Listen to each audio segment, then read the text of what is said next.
வழிகாட்டியாக என்னை வழி நடத்தியது திருக்குறள் தான்.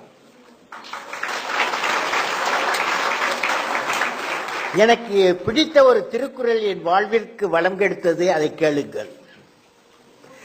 அறிவு அற்றங்காக்கும் கருவி செருவாருக்கும் உள்ளளிக்கல் ஆகா அரண். அதாவது